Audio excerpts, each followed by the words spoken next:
Doubt sir, ನೀವು ಹೇಳಿದ್ರಿ average minutes ಅಂದರೆ ನಾವು 45 ಮಿನಿಟ್ಸ್ವರೆಗೂ ಓದ್ಕೊಬೇಕು ಅಂತ.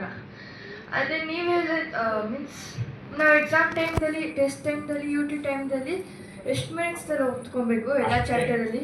ಅಷ್ಟೇ ಸರ್, ಹೆಂಗೆ 45 ಮಿನಿಟ್ಸ್ ಗ್ಯಾಪು ಮತ್ತೆ 45 ಮಿನಿಟ್ಸ್ ಕಂಟಿನ್ಯೂಸ್ ಆಗಿ ಓದಬೇಕು. ಒಂದೇನು ಗೊತ್ತಮ್ಮ, ನೀವು ಡೈಲಿ ವರ್ಕೌಟ್ ಆಗಿ ಏನು 8 ಪೇಜಸ್ ಇದೆ, ಆ 8 ಪೇಜಸ್ಸನ್ನು ಕರೆಕ್ಟಾಗಿ ಅವತ್ತೇನು ಓದು ಅವತ್ತೇ ಮಾಡಿಬಿಟ್ಟಿದ್ರೆ, ಹಾಗೆಯೇ weekly review, daily review, weekly review, monthly review ಎಲ್ಲ ಕರೆಕ್ಟಾಗಿ ಮಾಡಿದರೆ ಎಕ್ಸಾಮ್ ಹಿಂದಿನ ದಿವಸ ಎಲ್ಲವನ್ನು ಡೀಟೇಲ್ ಆಗಿ ಓದಬೇಕಾಗಿಲ್ಲ.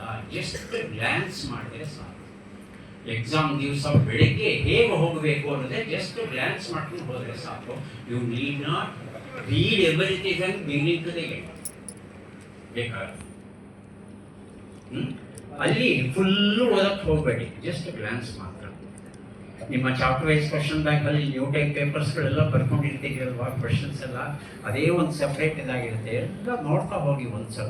ಹಿಂದೆ ಎಲ್ಲ ಓದಿರ್ತೀರಿ, ನೋಡ್ತಾ ಇದ್ದ ಹಾಗೆ ಎಲ್ಲ ಜ್ಞಾಪಕಕ್ಕೆ ಬರುತ್ತೆ. Okay, right.